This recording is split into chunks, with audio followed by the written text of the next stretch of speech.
जी अस्सलाम वालेकुम। क्या हाल है? सब लोग खैरियत से हैं? पाकिस्तान तहरीक इंसाफ बार बार वो गलती क्यों करती है जो 9 मई को की गई थी?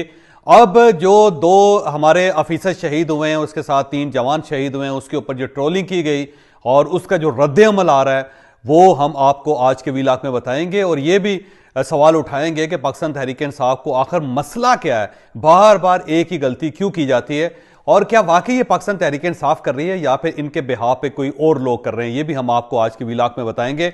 मरीम नवाज साहबा कल शाम को बल्कि वो सेंट्रल जेल लाहौर गई, और अब सवाल यह है कि क्या इनके जाने से जेल के हालात तब्दील हो जाएंगे। ये भी हम आपको आज के वीलाक में बताएंगे। और इसके साथ साथ पाकिस्तान तहरीक इंसाफ और मरीम नवाज साहबा के दरमियान एक राब्ता पैदा हुआ है। ये राब्ता आने वाले दिनों में क्या गुल खिलाएगा, ये भी हम आपको आज के वीलाक में बताएंगे। और क्या यास्मीन राशिद साहबा और सनम जावेद साहबा को वाकई पाकिस्तान तहरीक इंसाफ सेनेटर बनाना चाहती है या फिर ये गोंगलुओं से मिट्टी झाड़ी जा रही है, ये भी हम आपको आज के वीलाक में बताएंगे।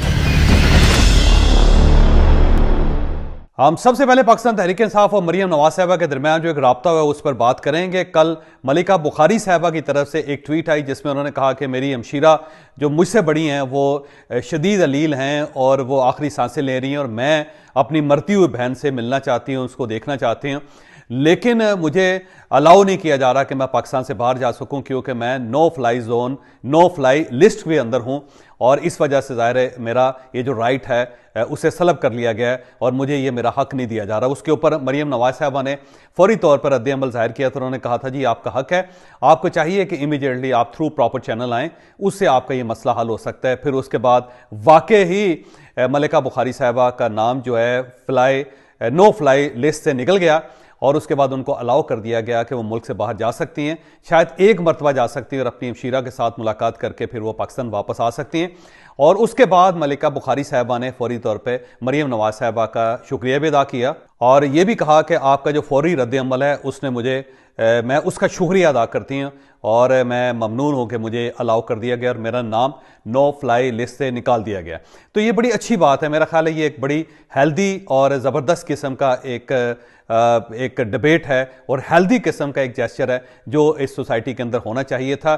सब लोगों की माएँ होती हैं, सब लोगों की बहनें होती हैं, सब लोगों के भाई होते हैं, और जब भी किसी को कोई तकलीफ पहुंचती है तो डेफिनेटली वो दूसरे लोगों को भी उसको फील करना चाहिए। बिल्कुल इसी तरह जिस तरह मरीम नवाज साहबा की वालदा का इंतकाल हुआ था और पाकिस्तान तहरीक इंसाफ की तरफ से जो रद्द अमल जाहिर किया गया था वो ज़ाहिर है मेरा ख्याल है कोई जस्टिफाइड नहीं था।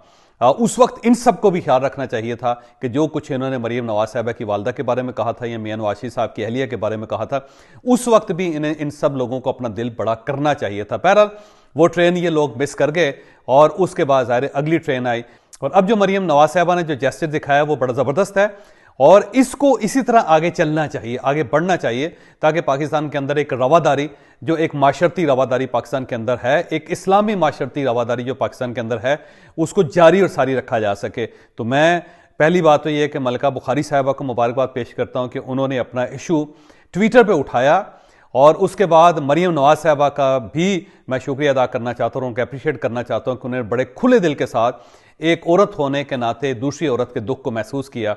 और उसके बाद मलिका बुखारी साहबा को फिर मैं अप्रिशिएट करता हूँ कि उन्होंने इसका शुक्रिया अदा किया। तो मुझे यूँ महसूस होता है कि दो ख़वातीन के दरमियान जो राब्ता हुआ है, ये राब्ता आने वाले दिनों में बहुत बढ़ेगा, और इसके बढ़ने के साथ ही जो पाकिस्तान के अंदर एक सियासी फासला है या एक सियासी पोलराइजेशन है उसके अंदर कमी आएगी, हीट जो है वो डिक्रीज होगी।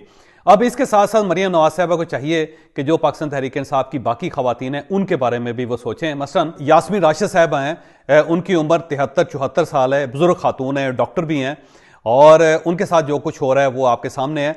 इसमें कोई शक नहीं कि 9 मई को डेफिनेटली वो गाड़ी के ऊपर भी बैठी हुई थी, वो नारे भी लगा रही थी, उन्होंने जो प्रोटेस्ट था उसको लीड भी किया था। ये सारी चीज़ें अपनी जगह पे, लेकिन इसके बावजूद वो ज़ाहिर एक मिनिस्टर भी थी, फिर वो एक पार्लियामेंटेरियन भी रही हैं, फिर वो एक बुजुर्ग खातून भी हैं। तो मेरा ख्याल ये है कि मरीम नवाज साहबा को उनका केस भी लड़ना चाहिए। फिर बिल्कुल इसी तरह सनम जावेद हैं, वो एक नौजवान लड़की है, नौजवान यूट्यूबर है, और जो कुछ उसके साथ हुआ या जो कुछ उसने किया उसको आप एक साइड पर रखें, लेकिन एक खातून होने के नाते जो उसका हक है मेरा ख्याल है उसे वो भी मिलना चाहिए। फिर इसके साथ साथ आलिया हमजा साहबा हैं, आप उनके बारे में भी सोचें। और फिर इसके साथ साथ और कई खवातीन हैं जिनके ज़ाहिर नाम मैं फौरी तौर पे मैं रिकॉल नहीं कर पा रहा, लेकिन पाकिस्तान तहरीक इंसाफ के पास एक लंबी चौड़ी फहरिस्त है जिसमें उन तमाम खवातीन के नाम शामिल हैं जिन्हें इस वक्त तक जेल में रखा गया है। और अब मई के अंदर ज़ाहिर है पूरा 1 साल हो जाएगा और 1 साल उन्होंने डेफिनेटली जेल के अंदर गुजार दी है।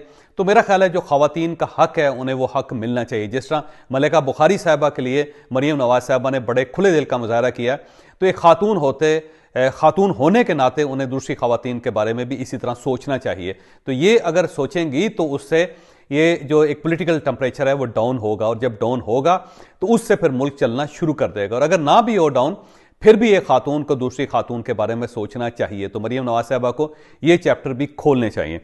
अब कल मरीम नवाज साहिबा सेंट्रल जेल गई और उसकी फुटेज बाकायदा टेलीविजन पे चली, फिर खबरें चली, फिर सोशल मीडिया के ऊपर बड़ी वायरल हुई। उसमें उन्हें अपने वो तमाम दौर याद आए जब वो जेल के अंदर आती थीं, जब वो अपने वालिद से मुलाकात करती थी, जब वो खुद जेल के अंदर रहीं, और जो कुछ उनके साथ जेल के अंदर हुआ था वो सब उन्हें याद था और उन्होंने वहाँ पे बयान किया, और बयान करते हुए वो आपदीदा भी हो गई। ज़ाहिर है पुराने दुख होते हैं जो इंसान को कभी नहीं भूलने देते कि एक वक्त ऐसा भी आया था जब उनके साथ ये भी हुआ था।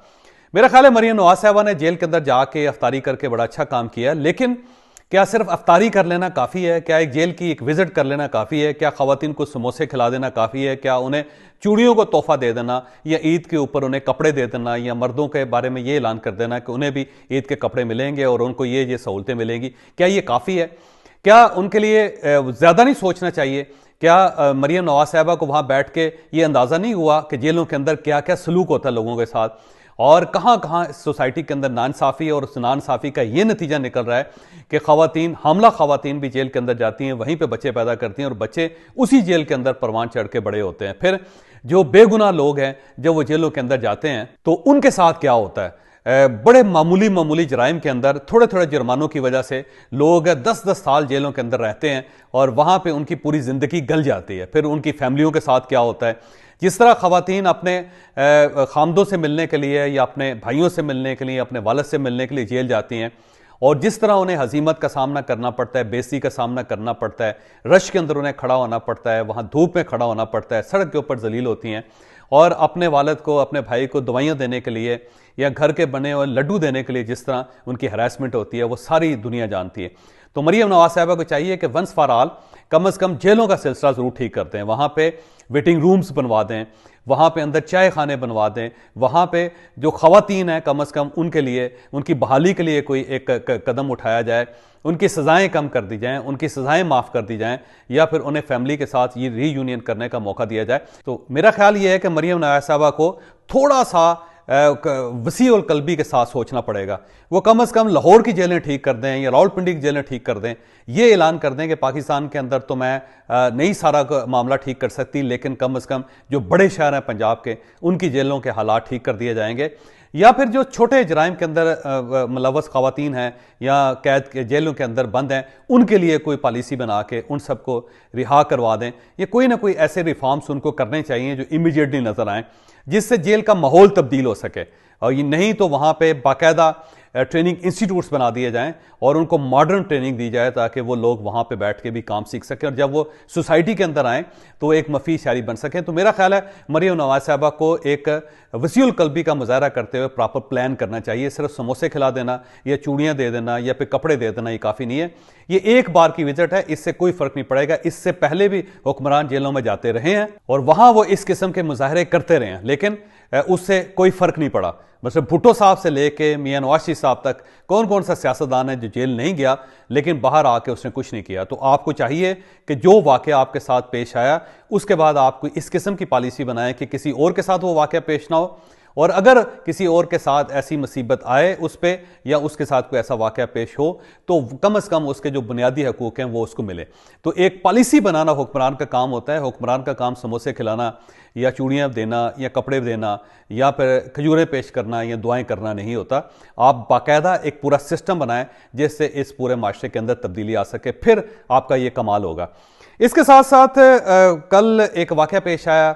जाहिर है हमारे जो नादन एरिया है, फाटा है, उस साइड पे एक चेक पोस्ट के ऊपर हमला हुआ जिसपे 2 ऑफिसर्स हमारे शहीद हो गए, जिसमें एक कर्नल लेवल के ऑफिसर शामिल हैं और उसके साथ साथ 3 जवान शहीद हुए। और जान पे खेल के इन लोगों ने पाकिस्तान की हिफाजत की। और सिर्फ ये एक वाकया नहीं है, पाकिस्तान में रोज़ इस किस्म के वाकयात होते हैं जिसमें हमारे अफवाज पाकिस्तान के जवान, हमारे अफवाज पाकिस्तान के जो अफसर हैं, वो बाकायदा खुद फ्रंट फुट पे खेलते हुए अपनी जान दे देते हैं और पाकिस्तान को बचाने में वो अपना खून देते हैं। और ये सिर्फ चंद हज़ार लोग भी नहीं है, इनकी तादाद अगर मैं थोड़ा सा विजन को ब्रॉड करके देखूं, जिसके अंदर अफवाज पाकिस्तान भी है, जिसके अंदर फिर हमारी सीक्रेट एजेंसीज भी हैं, फिर इसके अंदर हमारी पुलिस भी है, फिर इसके अंदर आम शहरी भी हैं, तो इनकी तादाद लाखों की तादाद में। तो ये लाखों की तादाद में लोग हैं जिन्होंने इस मुल्क की हिफाजत के लिए अपनी जानें दी। लेकिन बदकिस्मती से जब भी इस किस्म का वाक़या आता है तो सोशल मीडिया के ऊपर जो एक कंपेन की जाती है वो अफवाज पाकिस्तान के खिलाफ भी होती है, फिर वो पाकिस्तान की नज़रियाती और जिस्मानी और सरहदों की हिफाजत करने वाले जो लोग होते हैं उनके खिलाफ भी होती है, जो नाकाबिले बर्दाश्त है। तो पाकिस्तान तहरीक इंसाफ के पेजेस थे, मसलसल एक कंपेन चल रही है जिसके अंदर मीम्स बनाई जा रही हैं, जिसके अंदर बहुत सारी नाजेबा अल्फाज कहे जा रहे हैं, जिसके अंदर आर्मी चीफ का नाम लेके बातें की जा रही हैं, जिसके अंदर अफवाज पाकिस्तान को इस सारी सूरत हाल का मुल्ज़म करार दिया जा रहा है। तो ये एक नाकाबिले बर्दाश्त किस्म की सूरत हाल है। और अगर हम थोड़ा सा ट्रैक करके देखें तो इन सब का ताल्लुक पाकिस्तान तहरीक इंसाफ के साथ निकलता है, क्योंकि अगर जो माजी देखा जाए तो इस माजी में यही वो लोग होते हैं जो पाकिस्तान तहरीक इंसाफ को सपोर्ट करते हुए नजर आते हैं। तो एक शख्स अगर 1 महीना पहले आपको सपोर्ट कर रहा था और आप उसको अप्रिशिएट कर रहे थे और आज अगर वो अफवाज पाकिस्तान के खिलाफ बात कर रहा है तो फिर यही समझा जाएगा कि इसका ताल्लुक आपकी पार्टी के साथ है। गो पाकिस्तान तहरीक इंसाफ इसे रिजेक्ट कर रही है और उसका ये कहना है कि एक साजिश है जिसके तहत हमें एक मुजरम करार दिया जा रहा है, हमें सोसाइटी से साइड पे किया जा रहा है, हमें बदनाम किया जा रहा है। पाकिस्तान तहरीक इंसाफ का नैरेटिव यह है। लेकिन जब आप इन पेजेस का बाकायदा तजिया करते हैं तो आपको महसूस होता है कि कहीं ना कहीं इन सब लोगों के डांडे पाकिस्तान तहरीक इंसाफ के साथ मिले हुए हैं। तो फिर आपके पास कोई जवाब नहीं बचता कि आप पाकिस्तान तहरीक इंसाफ की तारीफ कर सकें या उनका मुकदमा लड़ सकें। तो मैं ये कहने पर मजबूर हो गया हूं कि ये सारी कंपेन पाकिस्तान तहरीक इंसाफ के अपने लोग कर चला रहे हैं और ये लोग अगर इनके अपने ऑफिशियल नहीं है तब भी ये इनसे रिलेटेड जरूर है, तब भी ये इनसे हमदर्दी जरूर रखते हैं। लिहाजा ये पाकिस्तान को नुकसान पहुंचाने का और पाकिस्तान को बदनाम करने का कोई भी मौका ज़ाया नहीं करते, जो ज़ाहिर है नाकाबिले बर्दाश्त है। मेरा ख्याल है पाकिस्तान तहरीक इंसाफ को इस चीज़ पे सोचना पड़ेगा और सोचने के बाद कोई ना कोई बाकायदा लाएअमल तैयार करना पड़ेगा। मसलन अब देख लें कि जो वाकया न्यूयॉर्क में पेश आया था, IMF के हेडक्वार्टर के सामने शहबाज गिल साहब ने वहाँ पे कुछ लोगों को इकट्ठा करके जो पाकिस्तान के खिलाफ या रियासत के खिलाफ वहाँ पे नारे लगाए या अफवाज पाकिस्तान या आर्मी चीफ के खिलाफ वहाँ पे जिस किस्म की बात उन्होंने की, उसके बाद पाकिस्तान तहरीक इंसाफ का ये कहना था कि हमारा इस प्रोटेस्ट के साथ कोई ताल्लुक नहीं। उन्होंने कहा तो सही, लेकिन जब इमरान खान साहब के साथ रिपोर्टर्स की मुलाकात हुई जेल में तो इमरान खान साहब ने कहा कि ये प्रोटेस्ट जायज़ था और ये प्रोटेस्ट होना चाहिए था।